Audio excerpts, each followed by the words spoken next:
Many of us remember the quilts our mothers or grandmothers made. While the art of quilting may not be as prevalent as in the old days, in Fayette, scrap iron quilting is keeping the traditions alive. That's in Fred Hunter's, Alabama. I'm 63 years old, Fred. And downtown Bankston, we had a low gas heater in the house. Well, our bedroom, there wasn't no insulation in the walls. Y'all would have that many quilts on that bed. And once you got in that bed, you didn't move, did you, Fred? They did keep you warm. And we didn't think about it being love. Back then, we thought about, let's keep warm tonight. But now, it's just art. Welcome to Fayette and the Scrap Iron Quilting Company. Like a lot of things in a small town, there's a story to go with the name. We get phone calls, hey, how much metal's going for today? I'm like, we sell fabric, and they'll hang up on me. They do sell family tradition and dreams. Scrap Iron Quilting started by the name. My son, Jacob Ramsay, is the founder of this, and Scrap Iron was his nickname because he fell all the time as a child. His poor little face just stayed scraped up all the time. He said, Mom, you retired from the courthouse, so I want you love people. I did hair for 25 years. He said, you never meet a stranger. He said, I want you to run my fabric store. A nickname then led to the realization of a dream and the beginning of Fayette's Scrap Iron Quilting Company. He's a math teacher, and so during the COVID, he got sewing. And so he said, Mom, I needed patience to teach them children. And he said, it taught me more patience. And so that's how he became the love of quilting about 5, 6 years ago. The tradition of quilting has always been about family. Scrap Iron Quilting continues that tradition. I've been sewing since I was her age. So as she was growing up, I was sewing dresses and things for her. And she would always want to get on the machine with me and try to help. And so I got her a little machine. And she came down to Scrap Iron a few months ago and picked out this fabric. But she did all the sewing, all the straight seams. She knows how to press with the iron. And so I just think it's important to pass on to the next generation the skills of sewing.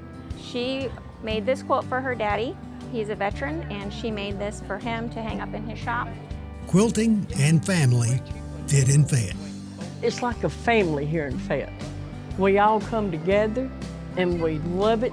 A lot of these ladies here today will tell you they do it because it's their love, their passion. And when they finish that quilt and give it to their children or a grandchild, it's their love to them. I thought it was a dying art, but like I said, we ship anywhere in the US of A, and it's just amazing how much fabric we send out to people quilt. When I was a kid, quilts kept you warm, period, and they still do. But today they're about a lot more. Community, companionship, and love. And you'll find them all at Scrap Iron Quilts, a simply Southern way of keeping a tradition alive for Fred Hunter's Alabama family. If you're interested in the art of quilting, Scrap Iron Quilting has classes available. It might require a little patience to learn, but as Scrap Iron himself learned, quilting will teach you that, and you'll learn why there's a little love sewn into every stitch. Well, if you like farm fresh food, you might be asking yourself what's in season this time of year. When Simply Southern continues, our friends from Sweet Grown, Alabama will tell you.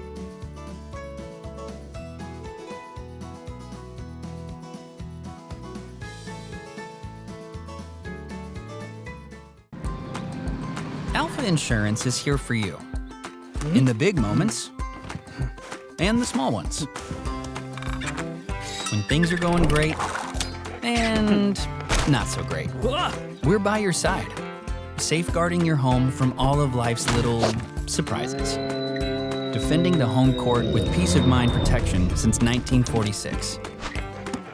That's life with Alpha Insurance.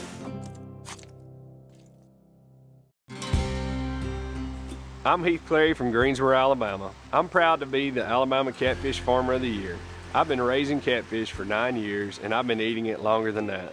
From fish fries to taco night, I've tried just about every recipe, and they're all great. Because no matter how you cook it, U.S. farm-raised catfish is always going to be fresh, clean, and mild. I make sure of that. Find recipes and restaurants at uscatfish.com.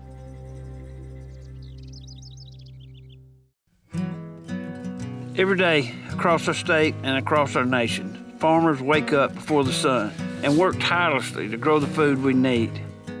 From the sweat on their brows to their quiet prayers for rain, their hard work and dedication feed billions. They don't just grow our food, they grow our future. So the next time you sit down for a meal, remember, thank a farmer.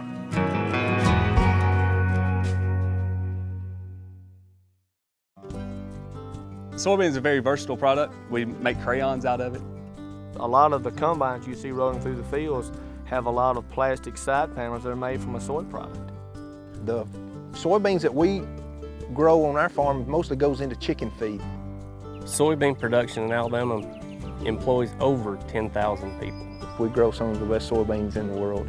We go the extra mile to make sure when our name is stamped on it, we know it's the best product we can produce. Hey y'all, I'm Kim Earwood with Alabama Ag in the Classroom.